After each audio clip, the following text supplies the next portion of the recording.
আগের থেকে অনেক সতর্ক হয়েছেন আপনারা। আহারে কি নেয়ামত মায়ের জাতি, আর এটাকে ধরে ধরে পিটায়। 2 মহিলা ছিল বাংলাদেশে, কিন্তু কোন মহিলার অধিকার দিতে পারেনি। কারণ অধিকার দেওয়ার জন্য কি লাগবে? জোরে বলেন। কোরআন যার কাছে নাই তার দাম কুত্তার চেয়ে নিকৃষ্ট সে, ঠিক কিনা বলেন? কে বলেছেন? কে বলেছেন? অহুম কাল আনআমে বাল হুম, ওরা জন্তু জানোয়ারের মতো। এরপরে আল্লাহ বললেন না, তার চেয়ে নিচে। আদল, আদল বুঝেন তো? আদল হলো আফালে তাফজিরের সিগা। আদল এত গুমরা, এত পথভ্রষ্ট, এত নিচে, যেখানে শয়তানও নামতে পারে না। শয়তানও সেখানে নামা সম্ভব নয়। শয়তান কি কোন শয়তান কি শয়তানের আইন মানে? কথা বলেন। কুত্তা কি কুত্তার আইন মানে? এক পুরুষ কুত্তা কি আরেক পুরুষ কুত্তারে বিয়ে করে? কিন্তু যেই কুত্তার অনুসারী আমাদের দেশের বহু নেতা, সেই কুত্তার দেশে পুরুষকে বিয়ে করা পার্লামেন্টের আইন হয়েছে। পার্লামেন্টের এক মেম্বার আরেক মেম্বারকে কার্ড ছাপায়া পুরুষ বেটাকে বিয়ে করে। নাউজুবিল্লাহ বলেন। মেয়ে মেয়েকে বিয়ে করে, এদেরকে বলা হয় লেসবিয়ান। পুরুষ পুরুষকে বিয়ে করে, এদেরকে বলা হয় গে। আমার ইসলাম বলেছে এদেরকে ধরো আর আগুনে পুড়িয়ে হত্যা করো। সুবহানাল্লাহ বলেন। সেজন্য আল্লাহ রাব্বুল আলামিনের হুকুম সবখানে মানবো। আমার আল্লাহ বলছেন শুনো আমি কিরকম সত্তা, শুনো পড়েন। আউযু বিল্লাহি মিনাশ শাইতানির রাজীম, বিসমিল্লাহির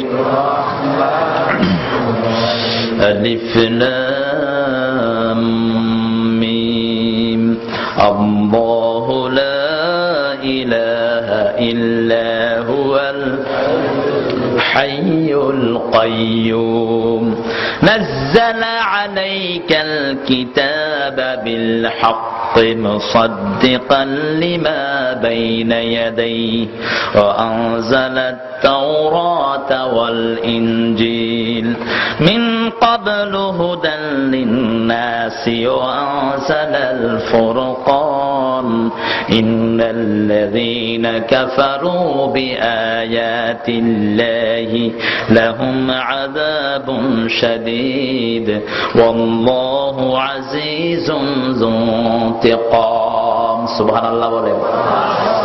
আল্লাহ যে অসাধারণ। আল্লাহর অনেকগুলো সূরাতে আল্লাহ একই তরতিব ব্যবহার করেছেন। যেমন সূরা ইউনূস থেকে নিয়ে সূরা নহল পর্যন্ত প্রথম আয়াতটা এই 6টা সূরার একই রকমের। আলিফ লাম রা, আলিফ লাম রা সাদ এরকম ব্যবহার করলেন। আলিফ লাম রাই বেশি 3টাতে সূরাতে ব্যবহার করেছেন। কিতাবের প্রশংসা করেছেন সেখানে, যে একটা কিতাব দিলাম, যে কিতাবটা মুবিন, যে কিতাবটা হাকিম। আবার সূরা বাকারা এবং সূরা আলে ইমরান পাশাপাশি 2টা সূরার শুরুতেই আলিফ লাম মিম আছে না নাই? 2টা সূরার শুরুতে আলিফ লাম মিম।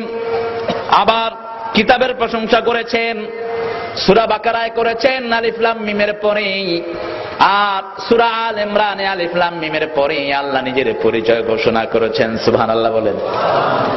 কারণ ওখানে আলহামদুলিল্লাহর ভিতরে প্রথমে প্রশংসা ঘোষণা করেছেন কার? সেজন্য মধ্যখানে একটু পজ দিলেন, আবার পরের সূরায় আল্লাহ নিজের পরিচয় দিলেন। আল্লাহ ছাড়া নিজের পরিচয় দেওয়ার কারো কোনো ক্ষমতা পৃথিবীতে, সারা বাইবেল খুঁজে গডের কোনো পরিচয় পাবেন না। বাইবেল, ত্রিপিটক, লিস্তা বিস্তা, গীতা খুঁজে ভগবানের কোনো পরিচয় পাওয়া যাবে না। আন্দাজেই তারা নাম দিয়েছে ভগবান। আর আমার আল্লাহর নামটা কে দিয়েছেন? আরো আসতে বলেন। আল্লাহর নামটা নির্ধারিত করেছেন কে? আল্লাহর নামটা এমন নাম, এটাকে মুয়ান্নাসও বানানো যায় না, মুযাক্কারও বানানো যায় না। এমন নাম ধরা ছোঁয়ার বাহিরে। আল্লাহু আকবার। আল্লাহ বলেছেন আমার সবকিছু এমন, আমি সত্তা, আমার সাথে কারো কোনো মিল হতে আলাম ইয়াকুন লাহু কুফুয়ান আহাদ। কুফু বুঝেন তো? বিয়ের সময় কুফু, কুফু মানে সমকক্ষতা। যেমন আমার সাথে হুজুরের কুফু আছে। কি কুফু? হুজুরও ভাত খান, আমিও ভাত খাই। হুজুরের মুখে দাঁড়িয়ে আছে, আমার মুখও, কথা কন না কেন? হুজুরের শরীরে রক্ত আছে, আমার শরীরেও রক্ত আছে। হুজুর চোখ দিয়ে দেখেন, আমিও চোখ দিয়ে দেখি। হুজুর মাথায় টুপি দিয়েছেন, আমিও মাথায় টুপি। কিন্তু আল্লাহর সাথে কোন সৃষ্টির এরকম কোন মিল হতে পারে না। কেউ বলতে পারবে না আমার আল্লাহ টুপি পরেন আমিও টুপি পরি, এটা কেউ বলতে পারবে?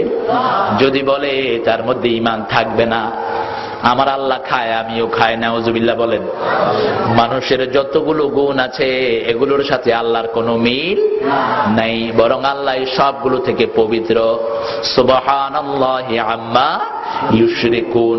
যেই ব্যাপারে তোমরা শিরক করতে পারো ওই ব্যাপার থেকে অনেক উপরে কে আছেন? আল্লাহ নিজের পরিচয় ঘোষণা করেছেন, আমার নাম আল্লাহ। এজন্য মুসলমানদের সব তাসবিহতে কার নাম? সুবহানাল্লাহ, আলহামদুলিল্লাহ, সুবহানাল্লাহ, আলহামদুলিল্লাহ, লা ইলাহা ইল্লাল্লাহু মুহাম্মাদুর রাসূলুল্লাহ সাল্লাল্লাহু। এখন যদি কেউ আল্লাহর সাথে আরেকটা অন্য রকমের জিকির ঢুকায়া দেয় তাহলে শিরক হয়ে গেল। আছে না নাই? কথা বলেন না কেন? এরপরে লাভ দেয়। তা আমি বললাম এটা কি? কয় যে এটা জিকির। হই কোন জিকির আছে? কথা বলেন, এটা কিসের জিকির? আছে জিকির কোন? এরপর আরেকজন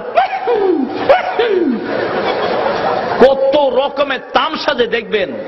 এই সবগুলোর স্রষ্টা হলো ভণ্ড পীরগুলো, ঠিক কিনা বলেন? যত ভণ্ড পীরের আস্তানা আছে সবখানে ভণ্ড শিরকি জিকির আছে না নাই?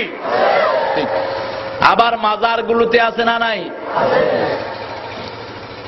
আপনাদের এখানে গেলাম, কবর নাই, হুদা মাজার। বাজিদ বোস্তামের কবর বাংলাদেশে নাই, ওখানে হলো ভুয়া মাজার। কি মাজার? ভুয়া মাজার। এরকম করতেছে। তো আমি বললাম এটা কি?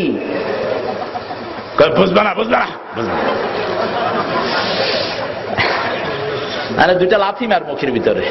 কারণ আমার জুতা দিয়া লাথি মারলে জুতার ইজ্জত যাবে। আমার জুতা অনেক ইজ্জত মান জুতা। একটা মেথডে বললাম দুইটা লাথি মার তার মুখে। আল্লাহ ছাড়া যদি আপনি অন্য কিছুকে ডাকেন তার জন্য কোন দলিল? কে বলেছেন? আমাইয়াদউ মা'আল্লাহি ইলাহান আখার লা বুরহানা লাহু বিহি। আল্লাহ ছাড়া অন্য কোন জিনিসকে জিকিরের ভিতরে শামিল করতে। এজন্য অনেক পীর সাহেবেরা ব্যবহার করেছেন ইয়া রাসূলুল্লাহ, ইয়া রাসূলুল্লাহ, এটাও শিরক। আগের থেকে অনেক সতর্ক হয়েছেন আপনারা। আরে কি নিয়ামত মায়ের জাতি, আর এটা ধরে ধরে পিটায়। দুই মহিলা ছিল বাংলাদেশে, কিন্তু কোন মহিলার অধিকার দিতে পারেনি। কারণ অধিকার দেওয়ার জন্য কি লাগবে? জোরে বলেন।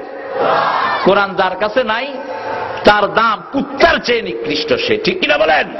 কে বলেছেন? কে বলেছেন? অহুম কাল আনআমে বাল হুম, ওরা জন্তু জানোয়ারের মতো। এরপরে আল্লাহ বললেন না, তার চেয়ে নিচে। আদল, আদল বুঝেন তো? আদল হলো আফালে তাফজিরের সিগা। আদল এত গুমরা, এত পথভ্রষ্ট, এত নিচে যেখানে শয়তানও নামতে পারে না। শয়তানও সেখানে নামা সম্ভব নয়। শয়তান কি কোন শয়তান কি শয়তানের আইন মানে? কথা বলেন। কুত্তা কি কুত্তার আইন মানে? এক পুরুষ কুত্তা কি আরেক পুরুষ কুত্তারে বিয়ে করে? কিন্তু যেই কুত্তার অনুসারী আমাদের দেশের বহু নেতা, সেই কুত্তার দেশে পুরুষকে বিয়ে করা পার্লামেন্টের আইন হয়েছে। পার্লামেন্টের এক মেম্বার আরেক মেম্বারকে কার্ড ছাপায়া পুরুষ বেটাকে বিয়ে করে। নাউজুবিল্লাহ বলেন। মেয়ে মেয়েকে বিয়ে করে, এদেরকে বলা হয় লেসবিয়ান। পুরুষ পুরুষকে বিয়ে করে, এদেরকে বলা হয় গে। আমার ইসলাম বলেছে এদেরকে ধরো আর আগুনে পুড়িয়ে হত্যা করো। সুবহানাল্লাহ বলেন। সেজন্য আল্লাহ রাব্বুল আলামিনের হুকুম সবখানে মানবো। আমার আল্লাহ